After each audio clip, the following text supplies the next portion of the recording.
Today's podcast is brought to you by the Too Many Men Sports Podcast.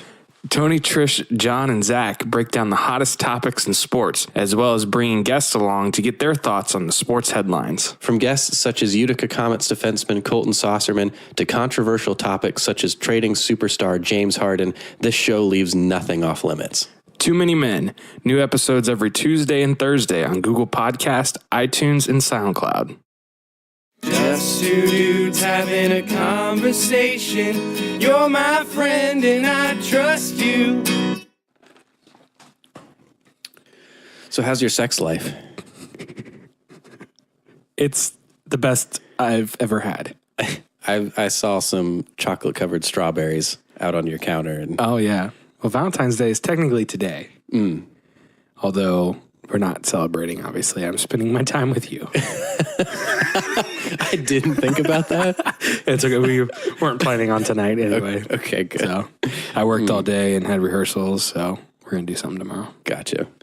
I didn't think about Imposing. I feel like I'm already a wedge in your relationship, and I'm just making it a little bit worse. Just create that divide. Just keep shoving in there. Ultimate goal is just to get her out of the picture entirely and have you just for myself. Well, I kid. I Josh. Kind of. Welcome to You're My Friend and I Trust You. It's a podcast. In internet form. In internet form. What we do is it's perfectly legal and free for us to upload our voices onto the internet and have people listen to it. That's right. It's what a wild world we live in. A wild, wild world. Day and age. Man. We're guestless today. It's just us. It's just us. We got rid of that stupid guest we had last week. Yeah. Sorry about that, guys. What a bummer. Yeah. If you haven't listened to last week's episode and you just want to get really bummed out, go listen to last week's episode. I kid. It was fantastic to have Zacho on the podcast. He's a pretty good guy. He's a really great guy. Yeah. I have known him for a while, but just in passing. Yeah. I've never spoken more than 4 words to him. Yeah. But through editing his podcast and then through having him on the podcast, I've gotten to know him, and he's a pretty solid guy. Yeah. I'm happy to have him as a new friend. Also, shout out to Abby Deacon, who listens to this podcast. Abby D. She texted me and was telling me that she was enjoying the Zacho podcast. Oh. Excuse me. Gross. I should have done that right into Mike. I also, from multiple people, apparently on the podcast, I said my acid reflux is the worst when I lay vertical. Obviously, I meant to say horizontal.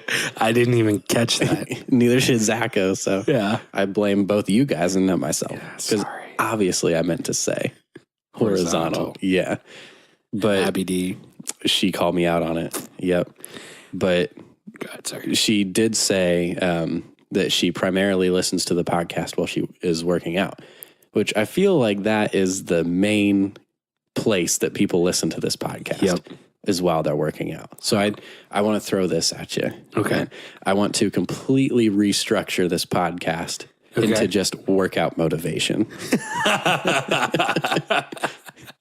Where we just yell Yes. workout motivation to people. Things like, one more rep, push. Everything you got. Everything you got. Everything you got. Everything you got. That's a movie reference. Oh, man. I worked out today. I have noticed. Struggling a little bit. I did legs today.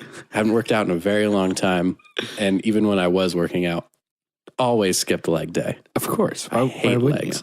I just got really crappy knees, and it like sucks to squat and lunge and stuff.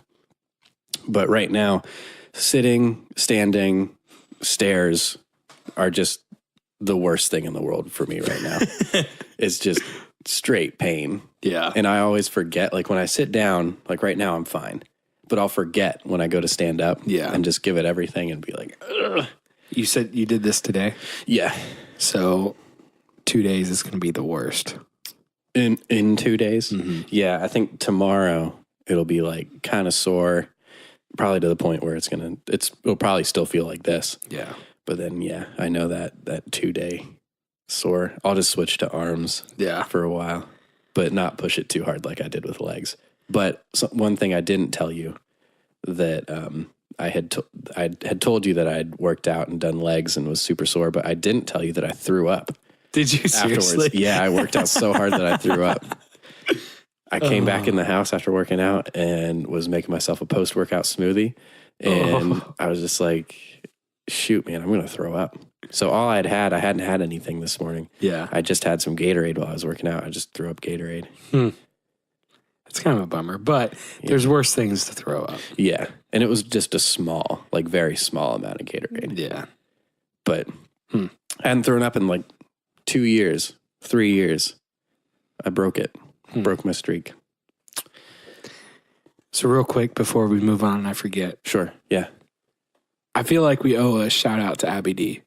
I don't know if you remember the name of the podcast, which you did come up with, but I stole it from a YouTuber. But that year at camp, when we were with Abby D, that was what we would say to each other. That's right. Yeah. That's right. You're my friend, and I trust you. Yeah. And I remember she hated it at first and wouldn't say it back. But then as the week progressed, she started saying it back to us. And I think it was more like not a safety net, but like a battle cry. Yeah. Because we all three were leading a group. Yeah. In reality, she Abby led the group. And we showed up sometimes. We were there. Yeah. And so she was like probably mentally barely hanging on. Trying to not kill one of these kids. Or us. I think she was just as frustrated with us as I'm sure. with the campers, if not more so. And so I feel like that mantra was like a little bit of a sweet hope nougat. Yes. A hope nugget. A hope nougat. Nugget? Nougat. Do you say chicken nougat? Yeah. I'm going to start saying that. Gold nougat. I love those words that just make people mad. Like I used to say documentary. Oh my goodness, that would drive me crazy. Because it's how it's spelled. Documentary. I would say it phonetically. I mean, I guess I can't fault you on that. Yeah. And Emily's, my girlfriend's younger sister, says it documentary. Really? Yeah. It makes me want to start saying it again. I never noticed that. Yeah.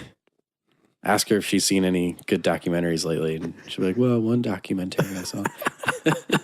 Does she realize it and just keep doing it? Oh, yeah. She knows about it. I knew about it when I did it. Yeah.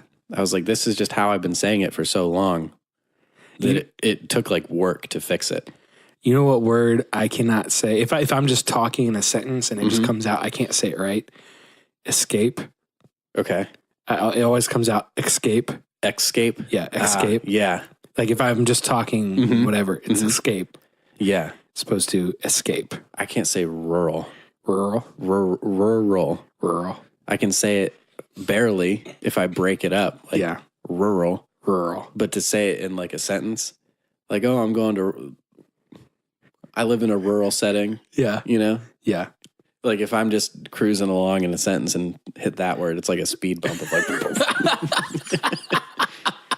it's a word speed bump. Yeah.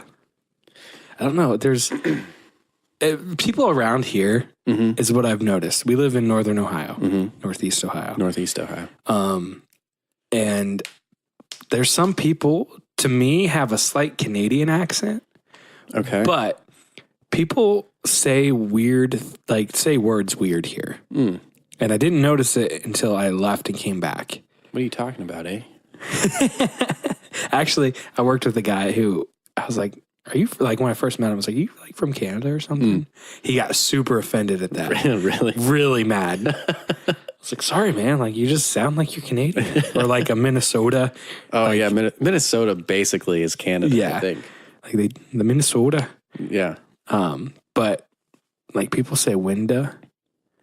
Oh, yeah. We have like a select group of people that say wash. Wash. That drives me absolutely insane. You know it's wash. Yeah. Like there's not very many things that I'm like, I'm judging you for this. But someone who says wash, I'm like, you know there's no R in there. Wash. Why are you putting that R in Yeah. there? I like a dude that we used to go to church with. He would lead worship every once in a while. And like the word holy, he would say holy. Holy. Holy, holy, holy. And what was great is like he's the sweetest. He's like, the nicest dude I've ever met. Biggest in my heart. life. Like a real tall, like big guy. Yeah. That when you walk, like whenever you see him, he just wants to give you a hug. Yeah. And you're like, okay, come here. You know? And you're like embraced by him. Yeah. And as a man, you don't really get to feel that a whole lot. Right. Like you're normally the one embracing, like my wife. She's smaller than me. Yeah. And so to have like a really nice old guy who just like genuinely has a good heart. Right. There's something special about his hugs. Yes. That's like this dude just loves. Yes. And he's very good at loving others, and it like radiates off of him. Yes. And sticks to you a little bit. Yeah. That was like, my wife and I, we'd only been married probably, I don't know, 6 months or so. And we went down, I think Ripley had like a night of worship or something. And so we went down and afterwards I took her to the big metropolis of Nashville, Ohio. Oh, super big. For the Buckeye Deli pizza. Okay. Yeah. Cause like, she's never had it before. And like, that's something as a kid I always grew up eating. And so I went there and, Ed is his name, and Ed and his wife were there, and so they were already like sitting at a booth, and they're like, "Hey, why don't you just come like sit with us?" And she had never met him before, and so sat down and got talking with them. Sweetest, like nicest family. Like they ended up paying for our meal, which like they didn't have to do that, but at the end of it, like they gave me a hug, and then he gave like Allie a big hug in the car. She was like, that was one of her comments. Was like, he's like one of those people you sit down and you've never met him before, but you leave the conversation feeling like he's known you your whole life and you've known him his whole your whole life. Yeah. And that's like a special, rare quality in people, I think. Yeah. I've always appreciated that. And he was actually one of the elders there when you and I played worship there, and when I left, came to Orville, he was actually one of the guys. He told me, he's like, you should go do this, even though that meant he then had to play bass every week. And he secretly wanted to play bass every week. Get out of here. The one evil, malicious thing he did in his life. Right. But he was one of the guys that I wanted at my ordination, and he like assigned my ordination certificate, and so that was always cool for me. Yeah. You're making me miss Ed a lot. I haven't seen him in probably 5 years. Yeah. Shout out to Ed. There's no way in the world he listens to this podcast. He probably doesn't know what a podcast is. He probably doesn't. Although he, I don't know, he might surprise me. Sometimes he surprises me. Like he also has it's like a 60-something Gibson, what are they? The E35s, the semi-hollow bodies. Yeah. That he was teaching guitar lessons way back in the day, and someone just paid him with it. And it still has like the cloth wiring and everything. And it's got to be worth a small fortune. Yeah. Like, and but I say this because he's also, it kind of points back to who he is. He brought it to church one time and was playing it. It sounded just amazing. And I was just like gawking over it. Yeah. And he's like, play it? I was like, no. Like, he's like, no. He's like, that's fine. He's like, if you want to play it, just play it. He's just like one of those guys that like possessions and material things, like they're cool. And like he knows that like that's worth a lot of money. But, for at the time, a kid in his eyes who is kind of aspiring, like that opportunity that he took to be like, no, play something really nice. And, Yeah. No, that's all. It was always an impression on me. Like not because like I got to play this awesome guitar, but because he let me. He didn't care that I played this really expensive guitar. Yeah, he's definitely a people person. Yeah, like he loves people. That is something that I'm definitely am not. Yeah. There's nothing in the world I want more than to be that type of man like Ed is. Just not overly loving, but just extremely loving and just extremely approachable and just that solid dude. Yeah. You know, I just feel like if I tried to be that person, it would be ingenuine. I can't try to be that type of person. I just have to be that person. But that's just not who I am, and it's kind of sad. Yeah. I don't know. I don't know how to fix it. I don't know. I just have very little patience with people, and most of the time I'm fine, but I have a very short fuse. No. Especially with people in the church. And if I see anything at all hypocritical, it's like, no. But you're tacky and I hate you. Yeah. But I do understand that I am the same way. Yeah. I'm a hypocrite in my own right. We brought it down again. Shoot. We're really trying. We've got some. I think it's just me. We got critiqued. Yeah, by Donnie's dad. He said, "Why are you guys so glum? What's with all the doom and gloom?" So we're trying to keep it upbeat and positive, talking about positive people, and then Donnie comes and I just interjected poo-poos on our podcast. I brought my melancholy self onto this. I think I'm the cancerous cyst of the podcast, bringing it down. Oh no! Your lights went out. No. Sorry. We've got some Christmas lights hung up here, and there's half the strands out. That's a bummer. Oh, it's just like a section because it loops around. Yeah. How do you fix that? I've actually never fixed a strand of Christmas lights before. I don't really know. You just got to find that one bad bulb, right? I think. Also, why has the technology not advanced to where it could bypass? Well, no, it has to because these bulbs are out right here.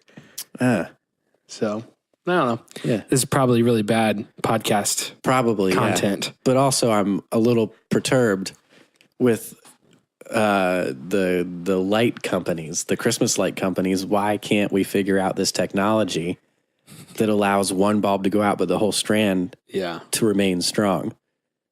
Although I'm pretty sure the new LED ones do. Okay. Those aren't old LEDs. Yeah, those are the old whatever. Yeah. Incandescent. Is that right? Yeah. I think I heard a knock on the door.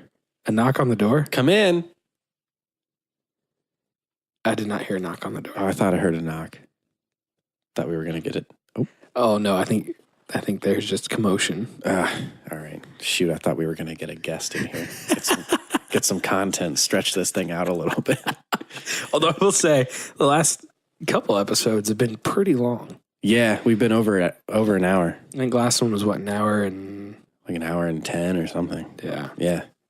So this one's going to be 20 minutes and we're done. Just kidding. Tapping out early. That's right.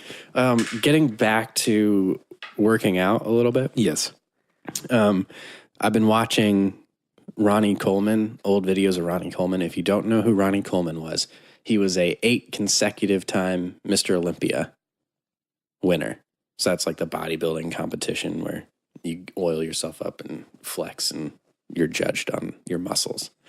But he was a cop the entire time that like a full-time cop while he was training to be Mr. Olympia. I'm going to pull up a picture just for you so you can see it.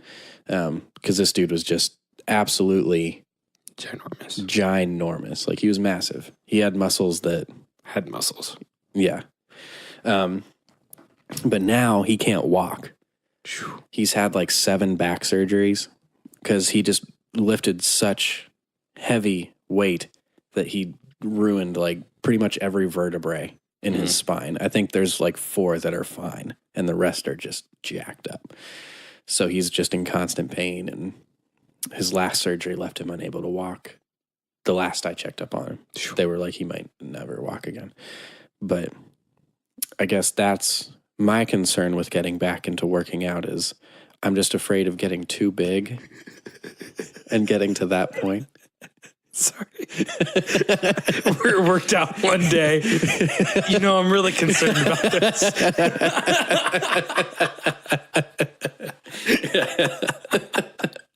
I see this leading to a wheelchair. So I'm just going to quit while I'm doing it for my own health. Right. But seriously, dude, I'm not concerned about that at all. Yeah. I doubt I will ever. I would have to take steroids to get to that level of jacked. But he leg pressed 2,300 pounds, which is like a car, and he squatted 800 pounds and 2-repped it. Wow. So 2 times. But I love watching videos of him working out. Again, talking about positive and influential people. He's this big, jack dude. He's like 6'5" and just incredibly massive with muscle, and just has like the lightest, like a kind of a high pitched voice and a little bit of a lisp, and just the nicest dude that you've ever met. And when he works out, he would scream, and I'm gonna back away from the mic and do my Ronnie Coleman impression. You go, "Yeah, buddy. Lightweight, nothing but a peanut." he'd lift like 800 pounds. Lightweight, baby. Yeah, buddy. Woo. So I just love watching him work out because he's just like so positive all the time. Lived in this massive weight. Nothing but a peanut. Nothing but a peanut. Yeah. It should be like a life motto. Yeah. Nothing but a peanut. Nothing but a peanut. I have, when I was working out today, I was doing some shoulder presses, and I was just shouting Ronnie Coleman sayings while I was doing it. Lightweight. And it helped. I think I got in like one more rep than what I would have. Because I think that mentality of I can do this. Shoot. You're my friend and I trust you. Or not, you're my friend and I trust you. I'm sorry. You Made It Weird with Pete Holmes, I think is what was talking about this. I could be wrong. No, it wasn't. I was listening to motivational stuff again. That's part of the reason why I quit my job, because I started listening to motivational things. And I was like, yeah. And then I quit my job. So, but I is that a recommendation? Well, I don't know. I'll let you know. I feel like I'm getting to a better spot now. It's been a long struggle since I quit my job to where I am now. Like a 4-month, going on 5-month long struggle to get like my footing back and kind of figure out my next path or course or whatever. Yeah. But I feel like I'm heading in the right direction, doing some freelancing work for a couple different audiobook companies, and I'm enjoying that and hoping to get more work out of that. And who knows where that will lead. But I feel like anything is better than what I was doing, just sitting at a saw on third shift. So in that respect, I would say, yes, those motivational videos were good for me. I definitely don't recommend just quitting your job without anything lined up. Right. But I was listening to those, and they were talking about how there was this dude, I forget his name, but nobody had run a 4-minute mile before. And this one dude just got it in his head, like, I'm going to do it. And he trained and he trained and he trained, and then he broke it. And before that, nobody had run a 4-minute mile. But after he ran his 4-minute mile, like 6 months after that, somebody ran a 4-minute mile. And then somebody did it after him. And then somebody did it after him. So it just took that one guy to break that thing that everybody else thought was impossible. And they saw that one guy do it and then said, that is possible. That guy did it. I can do that too. So all these other people started breaking the 4-minute mile. So I forget what we were talking about that led to that. I don't remember. But that wasn't Jesse Owens, was it? I honestly don't know. Okay. Do you want to look it up? Yeah. Yeah? We're going back to the no research? Yeah, no research.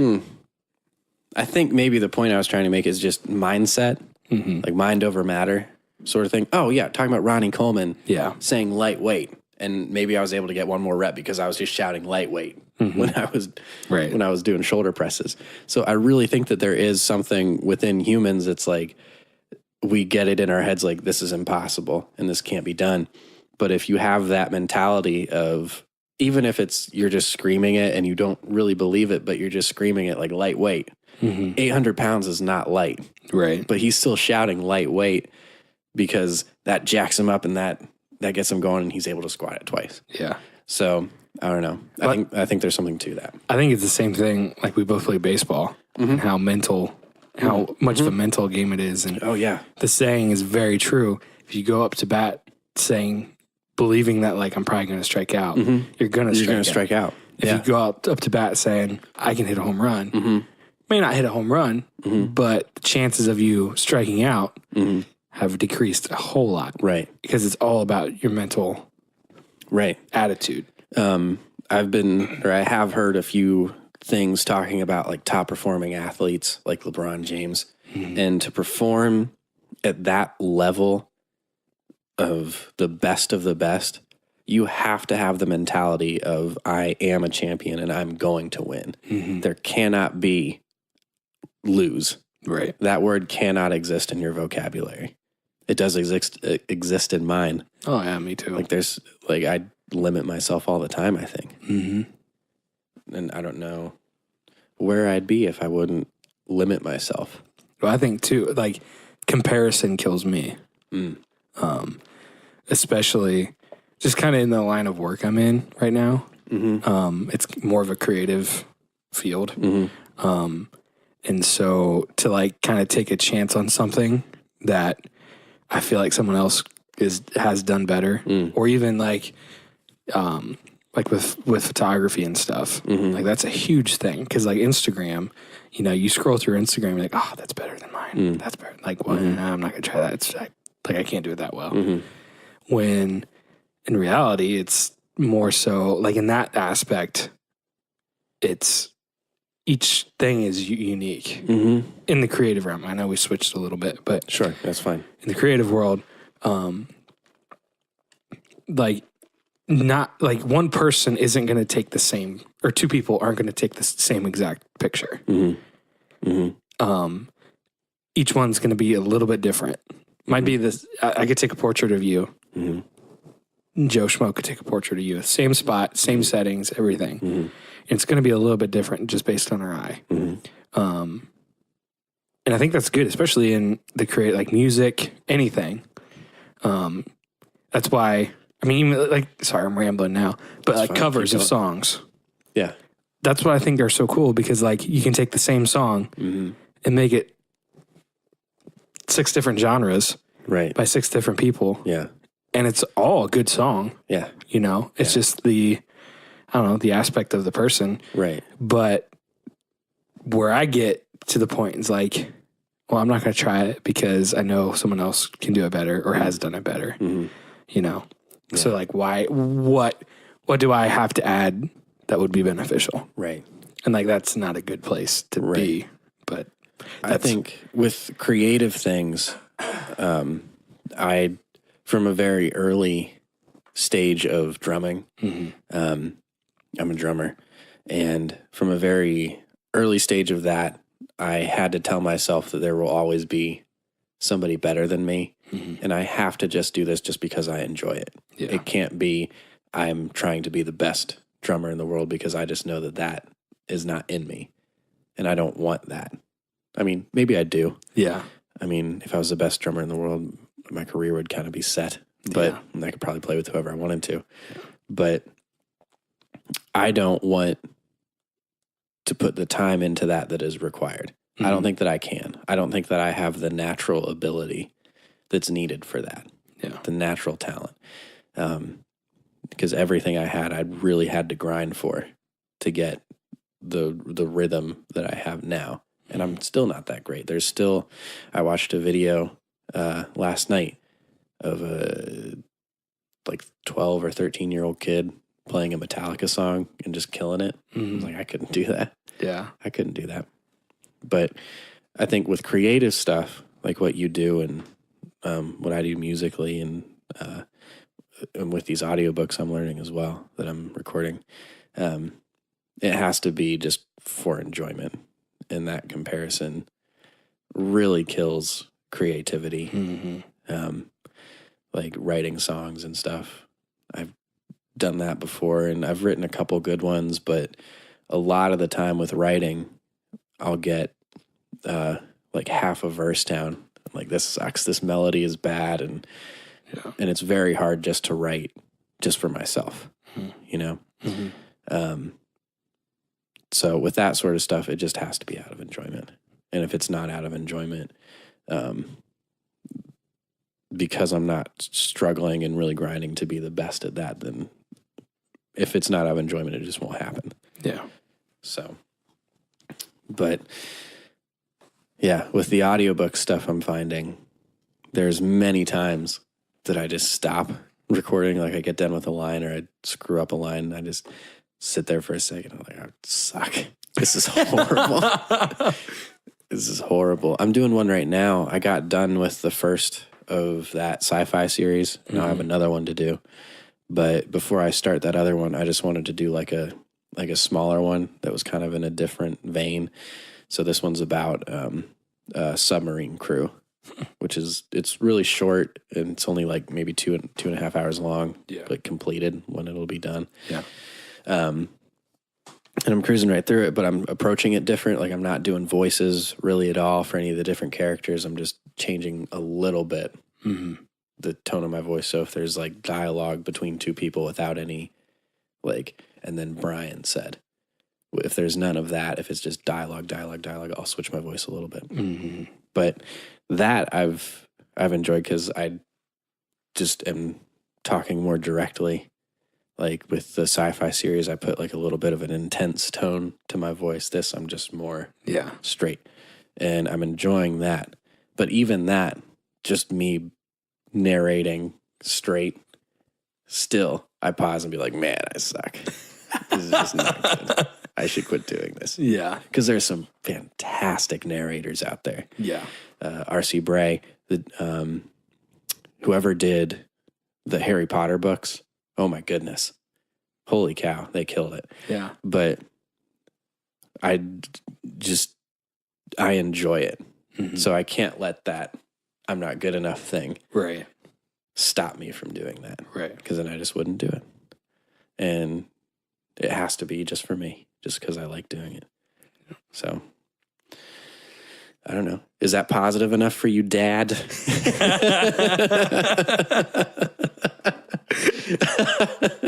I feel like we need like Father. I feel like we need like a knock joke segment for it.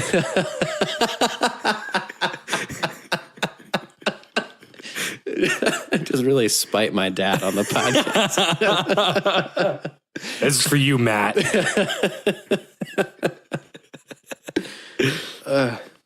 I appreciate his wouldn't be viewership, listenership, and his support along the way, like in everything that like you and I have done, you've done. Oh yeah, dude, he's been like for as far as like the music stuff has gone. Yeah. Like my mom has been supportive as well. Mm-hmm. And I know she listens to this, so sorry, Mom. I love you a whole bunch, but I feel like my dad has been the most supportive. Yeah. He's just been on board with everything. Yeah. When I started playing drums to now, he's always encouraged that. When I decided I wanted to pursue engineering, he was all about it, and he helped me out in a lot of ways. He let us build a makeshift studio in his wood shop. Yeah, I basically took over half of his wood shop to put a recording studio in there. And then just like let us basically come in whenever we want. Yeah. Like, and he just would let us do our thing. Yeah. Yeah. So thanks, Matt. Yeah, for sure. Thank you, Dad. I don't know if I've ever really vocalized that to him. Yeah. We've recently, this is weird to talk about this on the podcast because I know my dad listens. Mm-hmm. So eventually he'll hear this and then we'll probably talk about it. Growing up, I didn't have the best verbal communication with my dad, I would say. Because his back, he ruptured a vertebrae before he had me.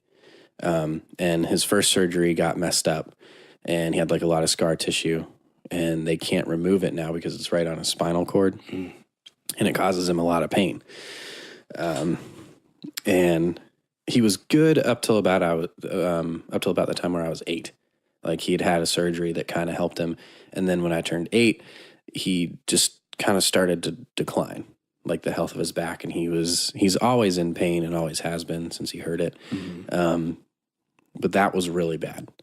And he kind of got, he was never like violent or anything, but he was just quick to snap, or like snap at you, I should say, would be the better way to describe that. So I felt like kind of like walking on eggshells with him, because like it felt like I couldn't do anything that didn't make him mad, you know? So, and I didn't understand it. I didn't understand what was going on when I was that age. So I resented him a lot for that. This is weird because I don't think I've ever, we've kind of had this conversation, my dad and I, but never to this level that I can recall. Yeah. So I feel like I should just be having this with him directly, but it's indirectly through the podcast. Podcast is therapy. Always the way to go. I'll be waiting to hear about your relationships after I'm done with my spiel here. But he kind of got on the up and up about the time my sister went to college. Actually, I remember a like specific moment where everything was just kind of changed, and it was the day that my sister drove off for college for the very first time. And I think in that moment, he realized how important his family was to him. I could be getting this all wrong. This is just my perspective of things. Right. But I think in that moment, he realized the importance of his family. And it's really, his relationship with my sister and myself started getting a lot better. And then he had his back fused, and that kind of worked. And then he has a spinal cord stimulator in now, so that helps. Yeah. Still, though, in pain all the time. But it's gotten, my relationship with him has gotten a lot better, especially since I graduated high school. When I moved away, then him and I really started, I think, repairing our relationship very slowly. And like there was never like one moment where we sat down and just kind of aired everything out. Yeah. But we just kind of slowly, I feel like, pieced it back together, and I got perspective on things, and I changed how I thought of him, and I realized how I was incorrectly blaming him for things. But recently, like within the past probably 3 years, and I've noticed recently within the past year of itself, we have had some really great conversations about topics that we wouldn't have been able to have before. And we've like really dove into, I feel like, just each other in a way that we have never really done before. And I'm super grateful for that, that we were kind of able to repair things, I guess. I don't even know if he knows that they were on my end as broken as they were. Yeah. Yeah. But I don't know. I'm really enjoying where we're at now and the level of conversation that we're able to have now. Yeah. So sorry to that was like 10 minutes. I'm sorry. Oh, it's fine. I don't like to go off that long on things and just my self-talk. Yeah. You know, but yeah, so I'm sure my dad and I will talk about this later, but it's funny how, I mean, just in general, how your relationship with both your parents change when you get to be an adult. Like how there's still always like a parent figure, but you get to enjoy like the friendship factor. Yeah. Where like they don't feel like, because for them, their job is done in terms of raising you. Like at this point, you're going to be who you're going to be.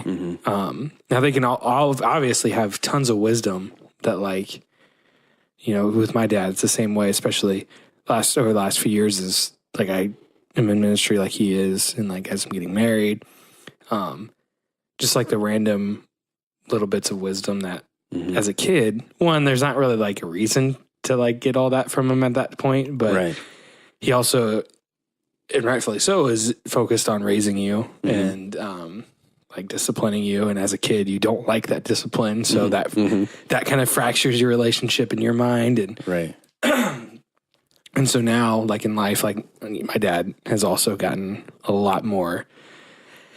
I don't want to say emotional. I mean, it is emotional, but like maybe in touch with his feelings.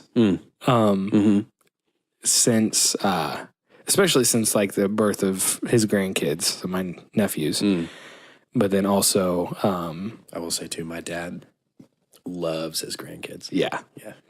And it's cool as like, for me right now in this stage of life, like I don't have kids, but I get to see him interact with my nephews. And like, my kids are going to have really good grandpa and really good grandma too, like on both sides, luckily. But, so it's cool, like in my spot, like I just kind of get to watch. And then all the like things that indirectly growing up, he taught me that now, like and they're like things I can't express, if that makes sense. Yeah.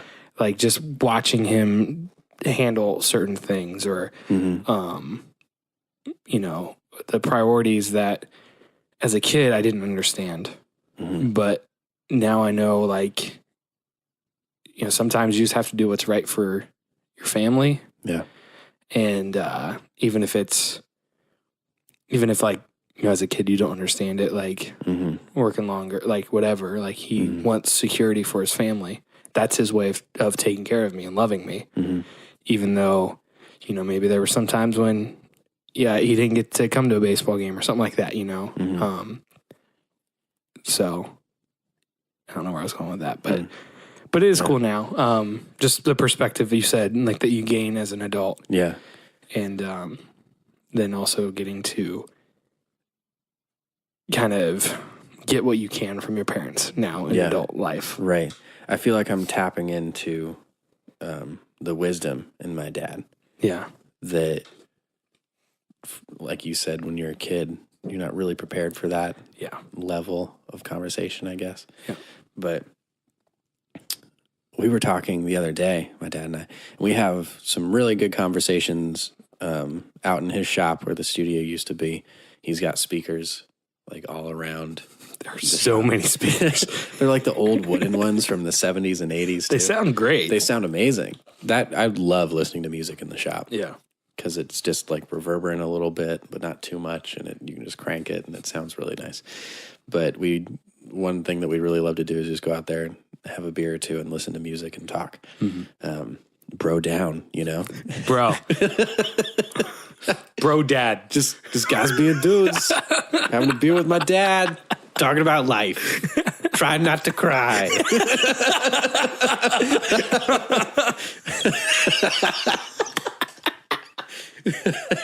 But he was saying how it's my sister and I are at that point in our life where my dad and my mom kind of just have to back away and let us make our own mistakes and our own decisions, and how that's hard to do sometimes. He said that he knows a guy that was estranged from his daughter for like 14 years because he just couldn't accept something about the person that she married or whatever. It was, I don't think this is oversharing. But this guy didn't want his daughter to get married before she finished college, but she did anyway. And they both let that split their relationship apart, and they didn't talk for 14 years because of that. And my dad was saying he just couldn't imagine doing that with my sister, letting something like that come between them. And that was one thing, like him and my mom, like they wanted my sister to finish college before they got married. But they got married before they finished college. But even though that was a decision that my parents didn't think was very wise at the time, they still loved them and they kept that relationship because it it's too fickle of a thing to lose a daughter over. Right. You know? Right. Shoot, we got dark again. I'm trying to keep it happy, man. So talking about our dads. And it is funny. You joked about like trying not to cry. Yeah. It's so true. Like talking with my dad, and I think like it's probably goes back to my childhood where, like I never felt like my dad didn't love me, but it wasn't like an overly sensitive relationship, I guess, where like I get that vibe from your dad. Yeah, where like, you know, we didn't express things. And even that, like, it's hard to express things, but so now it's to the point where, because my dad is more in touch with his emotional side now, for me to hear something from him, or for me to tell, like, both ways, for him to hear me say something like very meaningful or emotional. Yeah. I don't want to say it's hard, but it goes from like 0 to bawling like in an instant whenever we start towing those lines. Like, and it's also funny is I think this happened, I don't remember if it was my wedding day or my ordination. Well, my ordination, he gave the like it wasn't like a sermon, but like a little speech, and killed it.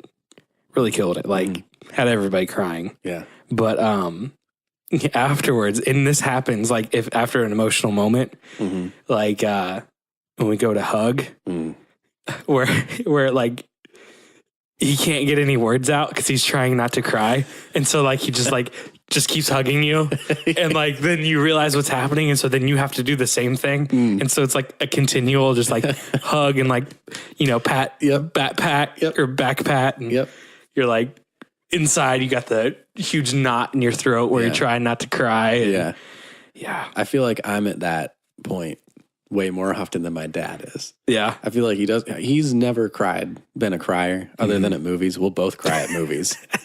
I think I talked about on last week's episode how he was just sobbing and I was sobbing. Like the day that he met my girlfriend, we watched a movie. Yeah. Just sobbing together. She's like, I don't know what to do. But like in more real life situations, sorry, that thing is about to fall. Oh, geez, my stand. Yeah. Sorry. Not to interrupt you. Thanks. In more real life situations, he's less of a crier, but he has at times, and it's always like very powerful to see him cry. Yeah. But like how many months ago was that? Right before Christmas. Like right before Christmas, I like broke down in front of him because that was when just like it just seemed like everything of like not being able to find a job and like all this social anxiety stuff that I feel is keeping me from getting like a part-time job like around here with people. It just all like accumulated on this one night, and he was wrapping presents in the shop, and I just came in and I sat down, and then I just started crying, and I was just like sobbing in front of him. I don't think I've ever cried that hard in front of my dad before. Yeah. Within the past few years, but he talked me through that and gave me some pretty solid life advice, and at the end we hugged and I started crying again. But I held it together better that time. Yeah. But I don't know. I feel like I couldn't have done that 3 years ago, 4 years ago. Right. I just wouldn't have let myself cry in front of him. And it was, even now, it was kind of hard. But once I started, I couldn't stop. So just rolled with it. It is funny. I mean, as guys, like, at least from my experience, as I get older, like, you know, in like high school and stuff, like, you don't cry, you know? Yeah. Like, you know, whatever. Yeah. And not that I cry at pain. Like, pain doesn't, at least physical pain, doesn't make me cry. But which that is weird too. I don't think there's anything that could make me cry. I would not probably anymore. just like, but like a bee sting would make me cry back in the day. Oh yeah, like as a kid, I would like everything made you. I don't remember what was my turning point. Did I just decide like I'm done crying? I'm done crying. Or do you learn, and does the body and the brain learn how to accept and deal with pain better? That might be. And I think there's also, when you're real young, that still childlike connection in your brain of crying fixes things. Like when you're a baby, you can't speak. So crying is your way of communicating, even if you're not sad. Like if you cry if you're hungry, if you're a baby. So I think that still, up to a certain age, is still kind of how your brain is wired. Of I'm in pain, I need to cry so I can not be in pain anymore. That makes sense. Yeah. Sorry, I didn't mean to sidetrack you. No, that's fine. Yeah, that makes total sense. I was just gonna say, like, now, like, I don't cry a whole lot, but things definitely make me a lot more emotional than they would. Ever since I got freaking married, just ruined everything. Yeah, and like wrecked you emotionally. Because then you start thinking about like everything. Like now, if I die, like. Obviously, like, when I was single, if I died, like, my family, I'd still wreck them and stuff. But now, like, someone depends on me, like, to live. Not that Allie can't live on her own, but, like, financially, everything like that. And just the connection that has. And then the thing that got me recently, I don't know if I'm sure I've probably said this on the podcast, is my little sister's wedding. Yeah, talk about that. I think you did. Yeah, and the one during the ceremony, I was singing, trying not to cry, like watching her come down the aisle, and then listening to my dad try to get through the ceremony, crying, and then like from my view, I couldn't see my dad because there was a tree in the way, and we were outside, and so I could only hear him, but I could see my mom, my brother. That would have just been my mom and my brother on the front row. Like I could see them. And so their reactions were telling me what he was like. And the thing, like with my dad, he'll pause whenever he's preaching or anything. And it's the pause because, he's fighting back a tear.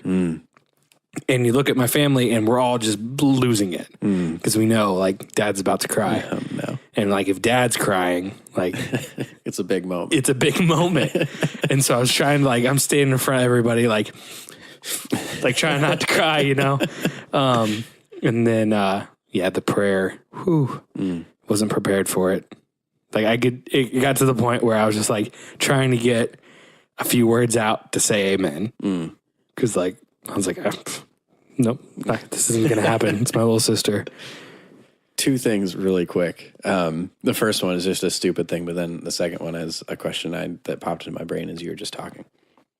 But the first one is an SNL sketch where it's this girl getting married and her dad is a cop, her two brothers are cops, her uncle is a cop, and her grandpa's a cop. And they all have like those cop, like, not gonna cry, I'm a tough guy, but they're all little softies on the inside. So the first, like, her dad walks up to say something, he's like, Sharon met Dave. I can't do it. And the next guy comes up and it's all like that. Just trying to get some facts out. Marriage, good.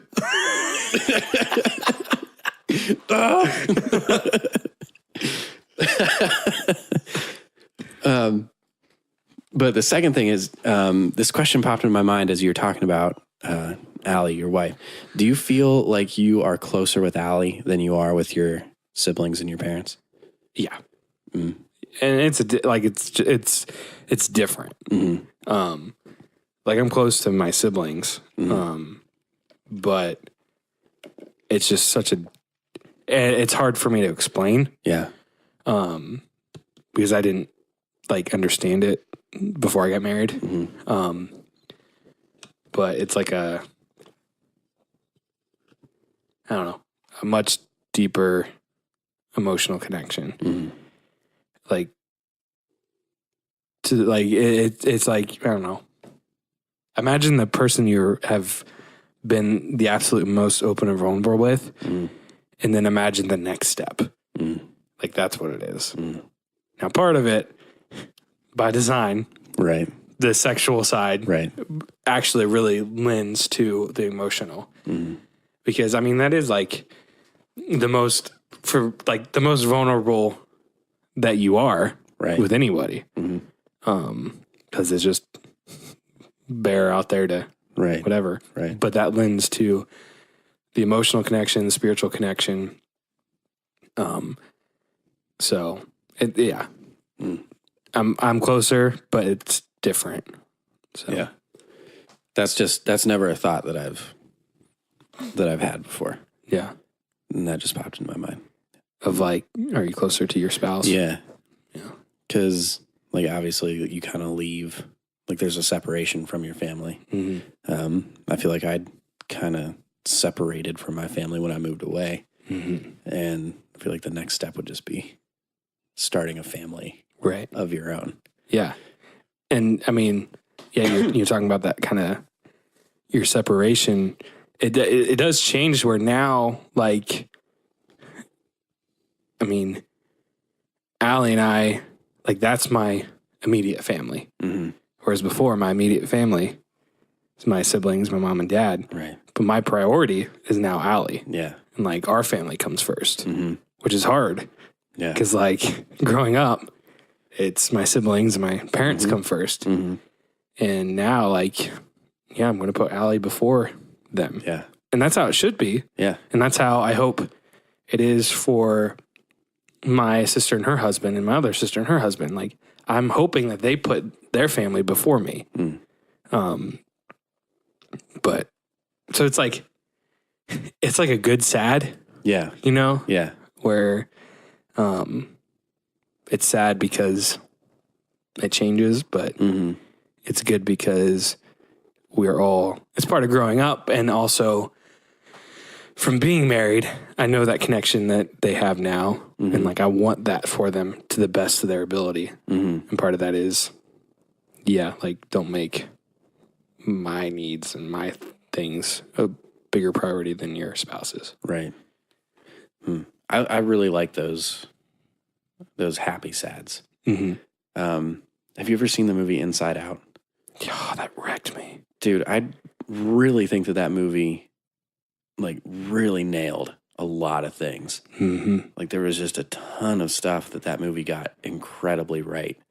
And one of those things that really sticks out to me when I think about that movie is when Joy learns that there can be a mixture between those happy and sad in the memories.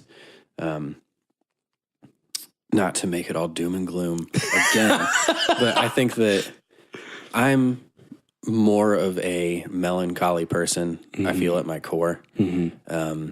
I struggled with depression in the past, and it still sometimes can come up. And I feel like I'm just more in touch with that emotional side of myself. Yeah. But maybe that's why I like those like kind of bittersweet moments in life. Like when I moved to Pittsburgh, like being away from my family sucked and was sad, and I would get homesick and I would miss them. But I would really, really savor and really enjoy those moments of going back home. And I would purposefully surprise my family, like just not tell them I was coming, then just ring the front door and then, hey, I'm here. Yeah. Just to get that little moment, because I don't know, I like that. Right. And it made those moments, and like that's when I started having some deeper conversations with my dad, because I'd be home for like a weekend and we'd go out to the shop and just jam some records or whatever and talk about life and what I was experiencing in the city. And so, yeah, but it was happy but sad at the same time. But I think there was something really good within that. Yeah. I think I'm going to go home and watch Inside Out and cry a whole bunch. Dude, I bawled watching that movie by myself because that girl's story. It relates with yours, actually. Yeah, I think it was like really well. It was my like my story, just like I was older, like moving suddenly and then just not feeling like a longing to go back and and then learning how to process all those emotions. Yeah. It wrecked me. One of my favorite lines from that movie is when the elephant guy, they're on the train and they knock over boxes, a box of facts and a box of opinions. And these facts and opinions got all mixed up. It happens all the time. Those little like innuendo, yeah. Oh, they're hilarious. Yeah. Very good movie. Is that on Netflix? No, I don't think so, unfortunately. I'm going to have to Amazon Prime it. Yeah. Spend the $4. It's worth it, $4. Oh, So. it's so good. If you haven't seen Inside Out, go check that movie out. Make yourself a nice bowl of something, chocolate. Bowl of chocolate. Make yourself a bowl of chocolate. Get some Dove chocolate, throw it into a bowl, put that bowl in the microwave. You're going to want to do 2 minutes on defrost. That's right.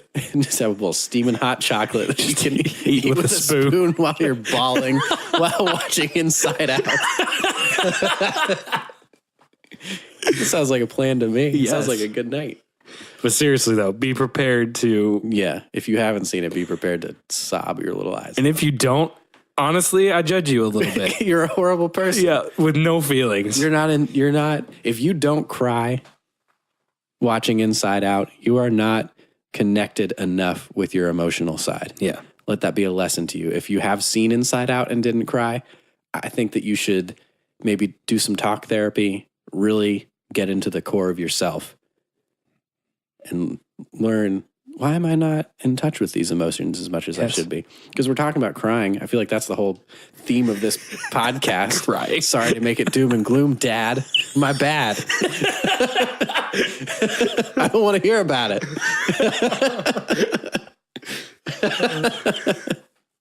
This podcast is great to yell at my dad in ways that I never would in real life.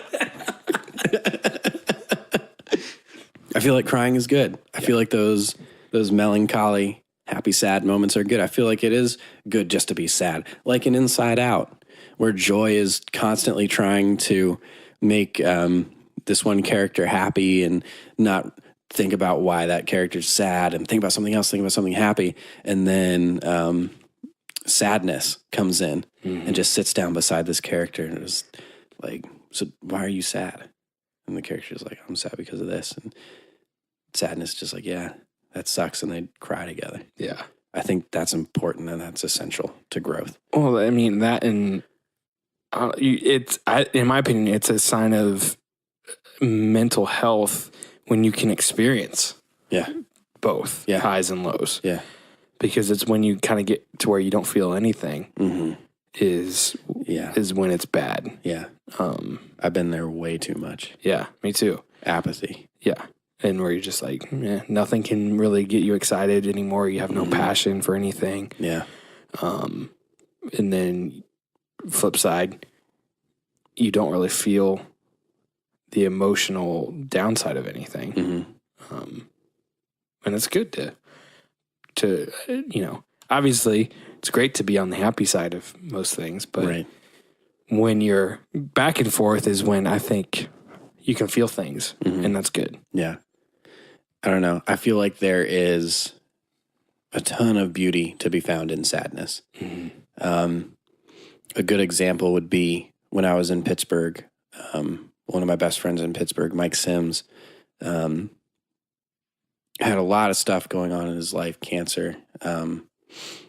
He has some weird form of blood cancer that they don't have a cure for. They can kind of treat it, but because of that, he was literally one of the most creative dudes that I've ever met. And he also had this, he was just very tapped into the sadness in life. And he taught me that there's a lot of creativity to be found in there. And I feel like I took that too far at times of like writing songs and purposely putting myself into that really just a extremely depressive state for the sake of creativity. I feel like I took it too far to an unhealthy point, but I feel like there is a good mixture, like a good happy medium of that, where you can get some really good stuff out of that. Yeah. Like those sadder songs and whatnot. Yeah. But for sure. yeah. Let's wrap this puppy up. We wrapped it out. We're wrapping it up. Yep. Rapping back and forth about our life, about our dads. Dads and our bros. Our bros, our dads, our bros. Sometimes we cry together. Who cares? Pops. Dad, I'm crying over here. Give me a hug. Can I get a hug, bro, Dad? Come on.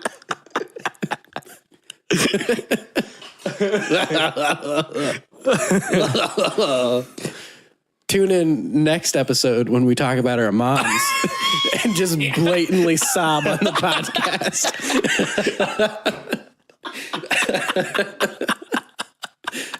Just be us constantly.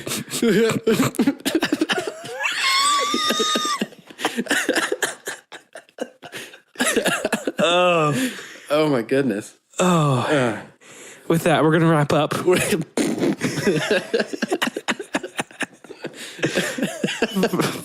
Find us on Twitter at My Friend Podcast. Tweet us about your bro dad. Tweet us about your dad, bro. How do you guys bro down? Drink some brewskis. Need some tips. We need some bro down tips. Pudge and I are new to broing down with the dads.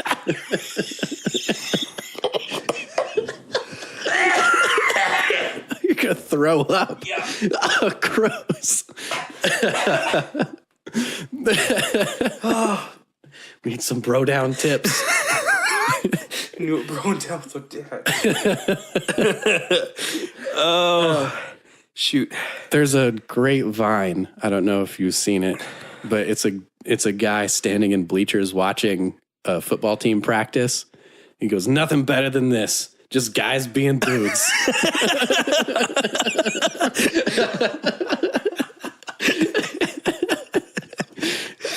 I'm crying, dude. I'm crying happy tears. No You more. hear me, Dad? These tears are happy. They're not sad. Love me.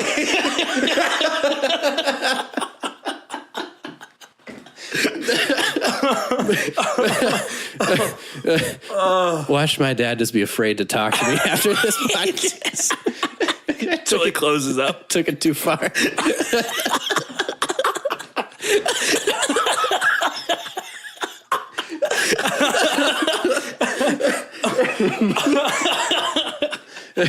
We'll freak him out.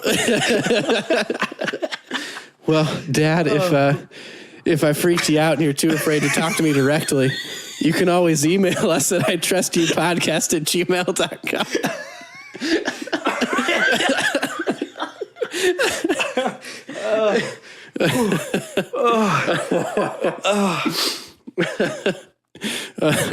Or you can also find us on Back Row Radio, on the Back Row Radio app, or the Back Row Radio app every Friday morning. Find us on iTunes, Spotify, YouTube, Podbean, whatever podcast app Carol uses. Yeah, the podcast app. Wherever you get your podcasts, wherever podcasts are bought and sold, we're there. Oh boy. Wow. Man, I feel like we opened up. We learned some things. We did. We talked about our dads in a way that we've never talked about them before. I learned a little bit about you. Yeah. I feel like you. A lot about you. Oh, thanks, man. Yeah. I feel like you did. Yeah. I opened up. You did. Do you feel like I overshare at times? I don't think so. I think you do a good job at. I mean, like in our day to day. Oh, you and me? Yeah. No. Really? Yeah. I feel like I just throw some things at you sometimes. It's just completely out of left field. I mean, you do, but I don't like. It doesn't like freak me out or anything. Cool. Yeah. Cool. I appreciate that about our friendship. Me too. I love you. Oh my goodness, dude. Come on. Don't do that to me. I do. I love you, man. You're going to make me for real cry. Is that what you want? No, I'm just sharing. That means a ton to me. That means so much. Because you don't say it too often, and it's nice to hear. Yeah. Love you, man. Just two dudes having a conversation. You're my friend and I trust you.